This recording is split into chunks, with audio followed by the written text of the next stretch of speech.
హల్లెలూయా. ఎంతమంది నిజంగా సంతోషంగా ఉన్నారు? ఆమేన్. హల్లెలూయా. ఈ సంవత్సరం అంతా ఇదే సంతోషం మనకు కలిగి ఉండును గాక. ఆమేన్. హల్లెలూయా. మరొకసారి గట్టిగా చెప్పండి మీ పక్క వారితో happy new year. God bless you. ఈ సంవత్సరమున దేవుడు నిన్ను ఆశీర్వదించబోతున్నాడు. దేవుడు నిన్ను బలపరచబోతున్నాడు. దేవుడు నీ నామాన్ని గొప్ప చేయబోతున్నాడు. నీకు ఒక గొప్ప పేరును దేవుడు ఇవ్వబోతున్నాడు. ఆమేన్. హల్లెలూయా. దేవునికి మహిమ కలుగు. దేవుడు ఈ సంవత్సరం మనకి ఇచ్చిన వాగ్దానం కూడా నిన్ను గొప్ప జనముగా చేసి నిన్ను ఆశీర్వదించి నీ నామమును గొప్ప చేయుదును, నీవు ఆశీర్వాదముగా ఉండు. ఆమేన్. ఈ మాటల గురించి కొన్ని విషయాలతో చెప్పి మనం ముగించుకుందాం. ఆమేన్. హల్లెలూయా. ఇప్పటికే దేవుని యొక్క సన్నిధి బలంగా మన మధ్యలో ఉంది. ఆమేన్. హల్లెలూయా. ఇక్కడ ఏమీ అక్కర్లేదు, ఆయన సన్నిధి తెచ్చాలి. ఆమేన్. హల్లెలూయా. దేవుని యొక్క వాక్యంలో నుండి దేవుడు అబ్రహాముకు చేసిన వాగ్దానం ఇది కదండి. ఆదికాండం 12వ అధ్యాయం 2వ వచనంలో దేవుడు అబ్రహాముతో ఏమన్నాడంటే, నిన్ను ఆశీర్వదించి నేను గొప్ప జనముగా చేసి నిన్ను ఆశీర్వదించి నీ నామమును గొప్ప చేయుదును, నీవు ఆశీర్వదించబడ్డమే కాదు నీవు ఇతరులకు ఆశీర్వాదముగా ఉండువు. హల్లెలూయా.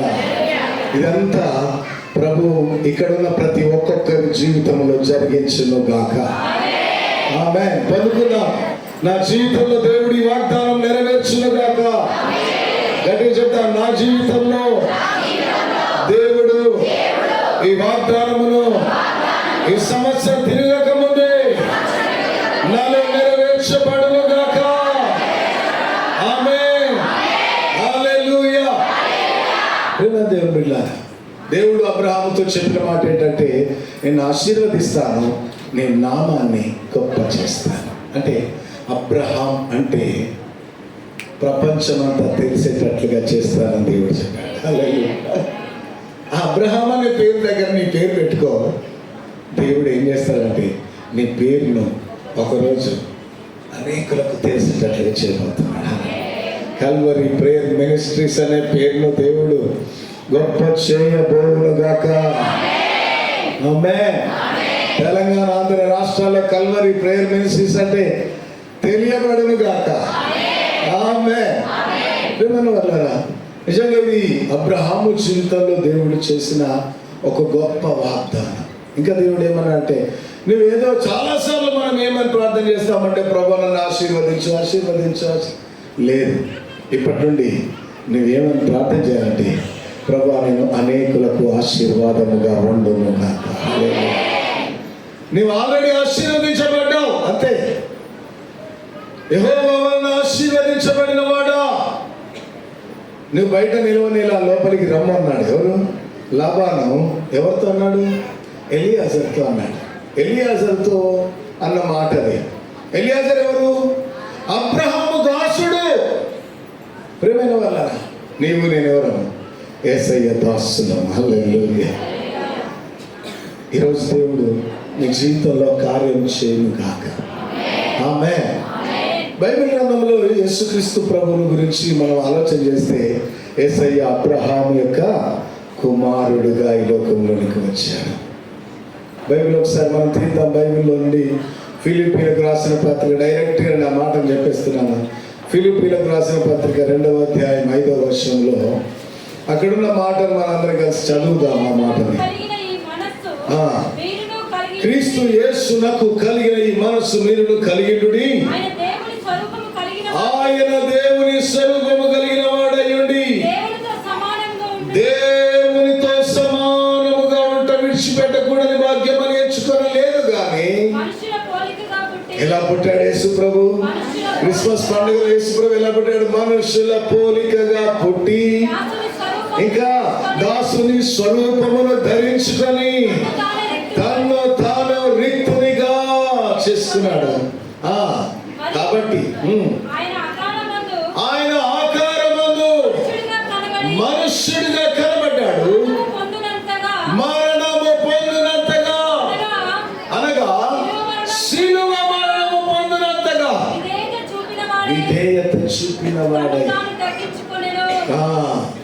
ఇంకా నెక్స్ట్ ఇది ఈ మాట చాలా ముఖ్యమైన మాట.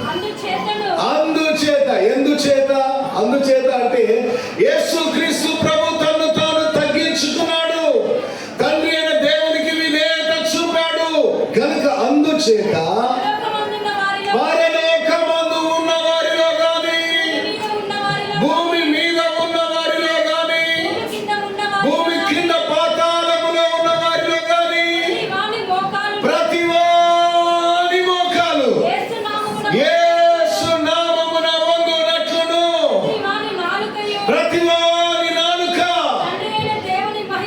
తండ్రి అయిన దేవుని నామ మహిమార్థమై యేసే ప్రభువుని ఒప్పుకొన్నట్లు దేవుడు ఆయన అధికముగా హెచ్చించి ప్రతి నామమునకు పైనామమును హల్లెలూయా. చప్పట్లు కొట్టాం గట్టిగా, యేసయ్యకు ఇంకా గట్టిగా హల్లెలూయా. దేవుడు అబ్రహాముతో చెప్పిన మాట చూడండి, మనం ఆలోచన చేస్తే దేవుడు ఏమన్నాడు? నీ నామమును గొప్ప చేస్తా అన్నాడు. అబ్రహాము నామం ఆ రోజుల్లో గొప్పగా ఉంది. కానీ అబ్రహాము తర్వాత ఇస్సాకు తర్వాత యాకోబు తర్వాత యూదా ఇట్లా వచ్చి లాస్ట్కి యేసుక్రీస్తు ప్రభు దగ్గరికి వచ్చేసరికి యేసయ్య నామాన్ని దేవుడు ఎంత గొప్పగా చేశాడంటే పరలోకములో ఉన్నవారైనను, భూమి మీద ఉన్నవారైనను, భూమి క్రింద పాతాళములో ఉన్నవారైనను యేసు నామమున వారు వంగాలి, యేసే దేవుడని ఒప్పుకోవాలి. హల్లెలూయా. ఈ మాట ఎక్కడ నెరవేర్చబడింది? యేసుక్రీస్తు ప్రభువులో. ప్రేమ దేవుని బిడ్డ, ఈ సంవత్సరం దేవుడు చేయబోతున్న కార్యాలు ఏంటో తెలుసా? నీ నామాన్ని దేవుడు గొప్ప చేయబోతున్నాడు. హల్లెలూయా. ఫలానా బ్రదర్ అంటే దేవుడు ఇక్కడ ఎవరైనా ఒక సాధారణమైన వ్యక్తినైనా సరే దేవుడు ఎంత గొప్ప నామాన్నిగా దేవుడి సంవత్సరం చేయబోతున్నాడంటే నీ పేరు చెప్తే ఆఫీసర్లు ఒకే అవుతారు. హల్లెలూయా. నీ పేరు చెప్తే పోలీస్ డిపార్ట్మెంట్ గడగడ ఉరకాలి. హల్లెలూయా. నిజం, దేవుడు అది చేయగలడు. ప్రేమైన వాళ్ళ 2025వ సంవత్సరంలోకి మనం వచ్చాం. 25 అంటే ఏంటి తెలుసా? Jubilee, the year of silver jubilee. నీ జీవితంలో దేవుడు గొప్ప కార్యాలు జరిగించబోతున్నాడు. బైబిల్లో నుండి 25 గురించి చాలా విషయాలు ఉన్నాయి. దేవుడు ఇశ్రాయేలును 25 సంవత్సరాలు యెహెజ్కేలు గ్రంథం 40వ అధ్యాయంలో చూస్తే, ఇంటికి వెళ్ళి చూడండి, మొదటి వచనంలో ఇశ్రాయేలీలు 25 సంవత్సరాల తర్వాత దేవుడు వారిని తిరిగి ఒకసారి యెరూషలేములో సమకూర్చాడు. నిన్ను దేవుడు తిరిగి సమకూర్చబోతున్నాడు. నీవేమేం పోగొట్టుకున్నావో గతకాలం అంతా తిరిగి రెండంతలుగా దేవుడు ఇవ్వబోతున్నాడు. నమ్మిన వారు గట్టిగా చెప్పలు కూడా నిజం ఇది. నువ్వు పోగొట్టుకున్న ప్రతిదీ దేవుడు రెండంతలుగా ఇవ్వబోతున్నాడు. నీవేమేమైతే పోగొట్టుకున్నావో, నీ జీవితంలో పోగొట్టుకున్న ప్రతిదీ తిరిగి రెండంతలుగా దేవుడు ఇచ్చే సంవత్సరం ఇది. రెండో విషయం, నీ అవమానకులకు ప్రతిగా రెట్టింపు ఘనతను దేవుడు ఇవ్వబోతున్నాడు. యెషయా గ్రంథం 61వ అధ్యాయం 7వ వచనంలో మనం చూస్తే దేవుని వాక్యం ఏం చెప్తా ఉందంటే, ఇక్కడున్న వాళ్ళు అనేకులు అవమానాల గుండా వెళ్ళిన వాళ్ళు ఉన్నారు. అనేకులు అవమానం గుండా వెళ్ళావు. నీ అవమానాన్ని దేవుడు రెట్టింపు ఘనతగా చేయబోతున్నాడు. రెండంతలుగా దేవుడు నిన్ను ఘనపరుస్తాడు. నీ స్నేహితుల దగ్గర, నీ పొరుగు వారి దగ్గర, నీ శత్రువుల దగ్గర రెండంతల ఆశీర్వాదాన్ని దేవుడు నీకు ఇవ్వబోతున్నాడు. నమ్మిన ప్రతి ఒక్కరు చెప్పలు కూడా దేవుడు నా జీవితాన్ని చేయబోతున్నాడు. మొదటిది, దేవుడు నీవు పోగొట్టుకున్న ప్రతిదీ రెట్టింపిస్తాడు. రెండవది, నీ అవమానానికి ప్రతిగా రెట్టింపు ఘనతని ఇవ్వబోతున్నాడు. మూడో విషయం ఏంటో తెలుసా? రెండంతల అభిషేకాన్ని ఈ సంవత్సరంలో దేవుడికి ఇవ్వబోతున్నాడు. హల్లెలూయా. నమ్మిన వాళ్ళు గట్టిగా చెప్పలు కొడదాం. దేవుడు ఏమవుతున్నాడు? ఆమె రెండంతల ఘనత దేవుని మందిరానికి ఏమవుతున్నాడు? దేవుడు రెండంతల అవమానం అంతా రెట్టింపు ఘనతగా దేవుడు చేయబోతున్నాడు. గత కాలం అంతా జరిగిన అవమానం అంతా యేసు నామమున కల్వరి ప్రార్థన మందిరం మీద నుండి తొలగిపోతా ఉందంట. హల్లెలూయా. ఈ పాటికి ఎప్పుడో ఈ ప్రాంతంలో ఒక గొప్ప సంఘముగా ఉండాల్సింది. అట్లా ఉన్నా కానీ 2025లో దేవుడు కల్వరి ప్రేయర్ మినిస్ట్రీస్ అనే దాన్ని రెట్టింపు చేయబోతున్నాడు. నమ్ముదాం అందరం. హల్లెలూయా. మొదటిది నేను పోగొట్టుకున్న ప్రతిదీ రెట్టింపు. రెండవది అవమానానికి ప్రతిగా రెట్టింపు ఘనత. మూడవది రెండంతల అభిషేకం దేవునికి ఇవ్వబోతున్నాడు. ఎలీషా ఏలియా ఇద్దరు నడిచిపోతా ఉంటే ఏలియా అడుగుతాడు, నేను వెళ్ళిపోబోతున్నాను, నీకేం కావాలి? నా దగ్గర నుండి నీకేం కావాలి? ఎలీషా ఒకటే అడిగాడు, నీ మీద ఉన్న ఆత్మ రెండంతలు నాకు కావాలి. హల్లెలూయా. నువ్వు 8 అద్భుతాలు చేశావు, నా ఏలినవాడా నేను 16 అద్భుతాలు చేయాలి. హల్లెలూయా. నువ్వెంతో ధైర్యంగా రాజులను ఎదుర్కొన్నావు, అంతకంటే రెండంతల ధైర్యంతో నేను రాజులను ఎదుర్కోవాలి అని కోరుకున్నాడు. ప్రేమ దేవుని బిడ్డ, రెండంతల అభిషేకం దేవుడు మన సంఘమునకు అనుగ్రహించునుగాక. ఆమేన్.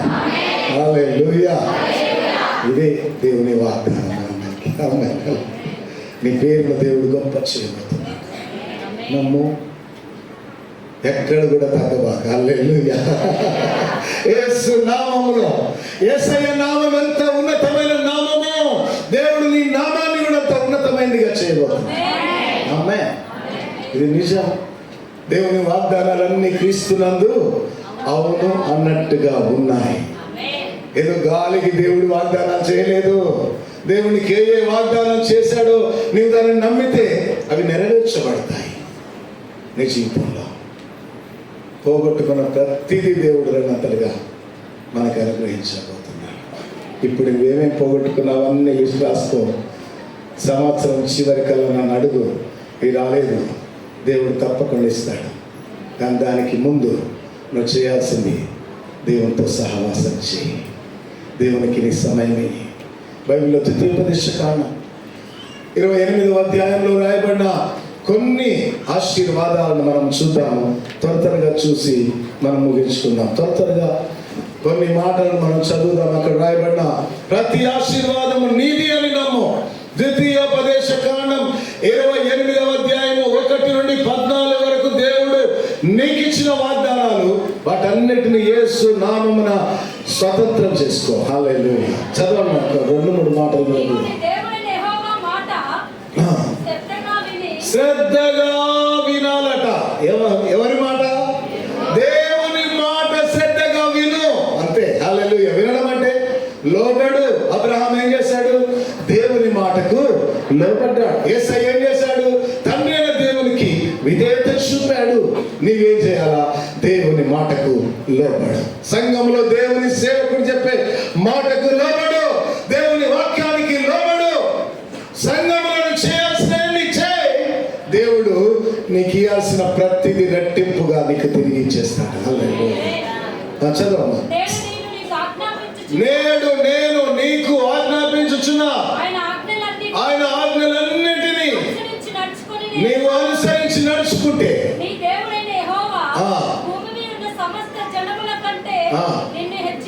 హల్లెలూయా. చెప్పలు కూడా యేసయ్యకు ఒకసారి గట్టిగా హల్లెలూయా. దేవుడు నిన్ను హెచ్చించబోతున్నాడు. నీ ప్రక్క వారితో చెప్పు, దేవుడు నిన్ను హెచ్చించబోతున్నాడు అని చెప్పు. ఇది దేవుని వాగ్దానం అని చెప్పు. ఇది దేవుని వాగ్దానం. నువ్వు నమ్మాలి. డౌట్ వద్దు, అనుమానం అక్కర్లేదు. దేవుడు నిన్ను హెచ్చించబోతున్నాడు. ఆమేన్. హల్లెలూయా. ఎవరు హెచ్చిస్తారు? నిన్ను నీవు హెచ్చించుకో. దేవుడు నిన్ను హెచ్చిస్తాడు. నీవేం చేస్తావు? నిన్ను నీవు తగ్గించుకుంటావు. దేవునికి విధేయత చూపుతావు. దేవుని మాటకు లోబడతావు. ప్రేమను ఎప్పుడైతే దేవుని మాటకు మనం లోబడతామో దేవుడు ఏం చేస్తాడంటే మొదటి వాగ్దానం ఏంటంటే దేవుడు నిన్ను హెచ్చిస్తాడు. రెండవది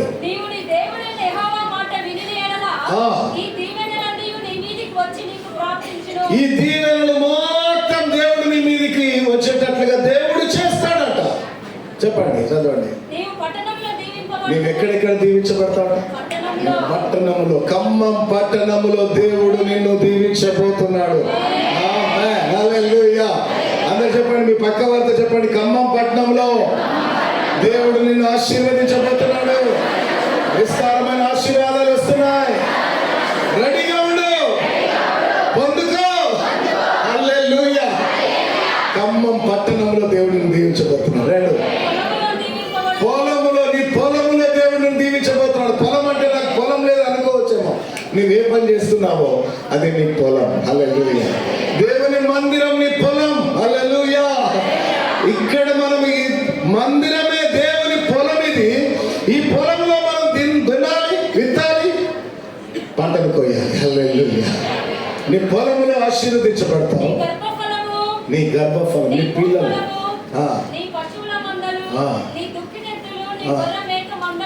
గొర్రె మేక మందలు నాకు లేవని అనుకుంటున్నావేమో. ఇదే గొర్రెల మంద. హల్లెలూయా. గొర్రె మేకల మంద అంటే దేవుని మందిరమే, సంఘమే. ఇక్కడే ఉన్నాయి గొర్రెలు, మేకలు కూడా ఉన్నాయంటండి. జాగ్రత్త, మీరు మేకల్లో ఉండొద్దు. మనందరం గొర్రెలుగా ఉందుము గాక. గొర్రెలకు మేకలకు తేడా అంటే తెలుసా? గొర్రెలేమో కాపరి మీద ఆధారపడతాయి, మేకలు ఆధారపడవు. మేకలు ఫ్రీ, ఎటంటే వెళ్ళిపోతూ ఉంటాయి. నువ్వు ఎటంటే ఎటు వెళ్ళిపోతున్నావా దేవుని మందిరాన్ని విడిచి? నువ్వు మేకవేమో, జాగ్రత్త. నీ గొర్రె మందల మేకలు, నీ గొర్రెలు మేకలు దీవించబడాలి. దేవుడు అంటున్నాడు ఇక్కడ, అన్ని గొర్రెలన్నీ కాపరిల మీద ఆధారపడును గాక. దేవుని మీద ఆధారపడును గాక. నీ గొర్రె మేకల మందలు దీవించబడతాయి. చలో. నీ గంపయు పిండి పిసుకుని తొట్టియు, నీ ఇంట్లో ఎప్పుడు ఏది కొరత ఉండదు. ఆమేన్. హల్లెలూయా. ఎప్పుడు నువ్వు దేవుని మాటకు లోబడితే, నువ్వు చెప్పినట్లు చేస్తే, బైబిల్లో దేవుని వాక్యం ఒక మాట ఉంది. ఏంటో తెలుసా? ఏలియా ప్రవక్త ఏమన్నాడు తెలుసా? విధవరాల దగ్గరికి వచ్చి, అయ్యా నా దగ్గర ఏం లేదయ్యా, ఇదిగో నేను నా కుమారుడు చచ్చిపోక ముందు మేమున్న కొంచెం తొట్టిలో పిండి, గుడ్డిలో నూనె, రొట్టె చేసుకొని తిని చచ్చిపోదాం అనుకుంటాను. ఏలియా ఏమంటాడే, నేను చెప్పినట్లు చేయి అన్నాడు. హల్లెలూయా. అది పక్క వాళ్ళతో చెప్పండి, దేవుడు చెప్పినట్లు చేయి, అన్నీ ఉంటాయి, ఏది కొరత కాదు. నీ పిండి పిసుకు తొట్టి, నీ గుడ్డి, నీ ఇంట్లో బంగారం, వెండి సమస్తం ఉండును గాక. హల్లెలూయా. ఏ కొరత నీకు లేకపోవును గాక. నీ కుటుంబాల్లో పిల్లలు దీవించబడుతుంది. నీ గర్భఫలం, నీ భూఫలం దేవుడు ఇచ్చిన వాగ్దానాలు, నేను చెప్పేవి కాదు. ఈ నూతన సంవత్సరం 25వ సంవత్సరంలో 2025లో మనందరం ఈ ఆశీర్వాదాలు చూచుదుము గాక. ఇంకొక మాట చదివి మనం ముగించుకున్నాం. మీరు దేవుడు ఏమంటాడు తెలుసా? మీరు ఇంట్లో నుండి బయట నుండి ఇంట్లోకి వస్తే దీవించబడతారు. మీరు బయట నుండి లోపల నుండి బయటికి వెళ్తే దీవించబడతారు. ఇది మనందరం విన్న మాటలే, కానీ నువ్వు నమ్మితే ఈ సంవత్సరం జరగబోయే మాటలు ఇవన్నీ. హల్లెలూయా. నెక్స్ట్ దేవుడు చెప్పిన మాట ఏంటంటే, నువ్వు తలగా ఉంటావు కానీ నువ్వు తోకగా ఉంటావు. నెక్స్ట్ నీకేం చెప్తున్నాడు తెలుసా? నువ్వు అప్పు ఇస్తావు కానీ నువ్వు అప్పు ఎప్పటికీ చేయవు. ఎవరి దగ్గర చేయి చాపనియడు దేవుడు. హల్లెలూయా. నువ్వు నమ్మితే దేవుడు నిన్ను చేయి చాపనివ్వడు. నాకు ఇది కావాలి, నాకు ఇది కావాలని నువ్వు ఎవరిని అడగవు, దేవుడిని అడుగుతావు అంతే. హల్లెలూయా. అది మాత్రమే కాదు, అప్పులు నువ్వు ఇవ్వబోతున్నావు అనే. హల్లెలూయా. ఇవన్నీ దేవుడు చేయబోయే మాట. ఎప్పుడు చేస్తాడు దేవుడు అంటే, ఆయన మాటకు నీవు లోబడితే, ఆయన సంఘములో నీవు నాటబడితే. హల్లెలూయా. అతడు నీటి కాలముల యోరను నాటబడిన ఆకువాడక తన కాలమందు ఫలమిచ్చు చెట్టు వలె. హల్లెలూయా. నువ్వు ఎక్కడ నాటబడతా? దేవుని మందిరం ఏంటి అంటే ఏదేనో వనం, అంతే. హల్లెలూయా. ఏదేలో ఏమున్నాయి? ఓ నదులు ప్రవహిస్తున్నాయి, తూర్పు పడమర ఉత్తర దక్షిణ. దేవుని వాక్యం అనే నది ఇక్కడ ప్రవహిస్తా ఉంది. నేను ఇక్కడ నాటబడితే దేవుడు నేను ఏం చేస్తాడంటే ఫలింప చేస్తాడు, అనేకులకు ఆశీర్వాదంగా చేస్తాడు. ఈ ఆశీర్వాదాలన్నీ యేసు నామమున మనందరికీ కలుగును గాక. మనందరం దేవుని మాటకు లోబడుదుము గాక, దేవుని సన్నిధిలో ప్రార్థించుదుము గాక, దేవుని వాక్యాన్ని చదువుదుము గాక, ధ్యానించుదుము గాక, దేవుని మందిరములో నిత్యము నివాసము చేయుదుము గాక, నీ పేరు గొప్ప చేయబడును గాక. God bless you. దేవుడు మిమ్మల్ని దీవించు.